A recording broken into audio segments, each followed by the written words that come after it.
এই দিনটা ছিল ৩১শে জানুয়ারি ২০২৫। এই বছরের এটা সেকেন্ড পিকনিক ছিল। আমাদের বাড়ি থেকে ১০ মিনিটের পথ ধর্মদায় হচ্ছিল পিকনিক। ওখানে গিয়েই আমরা টিফিন করে নিলাম, চাউমিন, চিকেন পকোড়া। টিফিন করে নেওয়ার পরে আমরা একটু ঘুরতে বেরোলাম, আশেপাশটা একটু ঘোরার জন্য বেরোলাম। জায়গাটা ভীষণ সুন্দর, কত গাছপালা, দারুণ।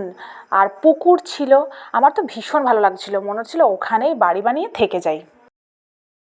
এই পরিবেশটা দেখেছো কী সুন্দর, দারুণ পরিবেশ, দারুণ। আমার তো ভীষণ ভালো লাগে এরকম পরিবেশ, এরকম প্রকৃতির সাথে সবসময় মিশে থাকবো, চারিপাশে গাছপালা থাকবে, মাঠ, পুকুর, এগুলোর একটা আলাদাই অনুভূতি আছে। যদি কারোর মন ভীষণ খারাপ থাকে তাহলে তার মন ভালো হতে বাধ্য এই সুন্দর পরিবেশে। আমরা চারিপাশটা একটু ঘুরে আসলাম, অনেক ফটো তুললাম, আর তারপরে দেখো আবার চলে এসেছি আমরা পিকনিকের জায়গায়। এখানে এখন গানের লড়াই খেলা হচ্ছিল, সবাই গান করছিল।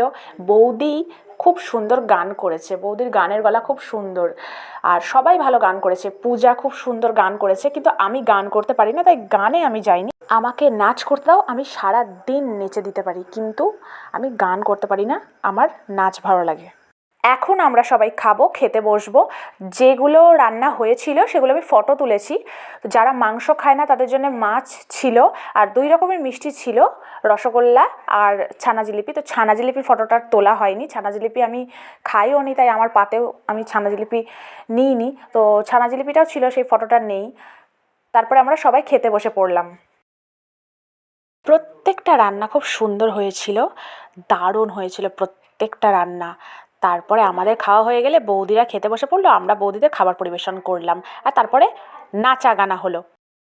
নাচের গ্রুপের পিকনিক, নাচ তো হবেই, সবাই আমরা নাচ করলাম, আর তারপরে অনেকটা সময় কাটিয়ে বাড়ি চলে আসলাম। আজকের দিনটা হাসি মজা আনন্দে বেশ ভালোই কাটলো। ভিডিওটা ভালো লাগলে অবশ্যই লাইক, কমেন্ট আর শেয়ার করে দিও।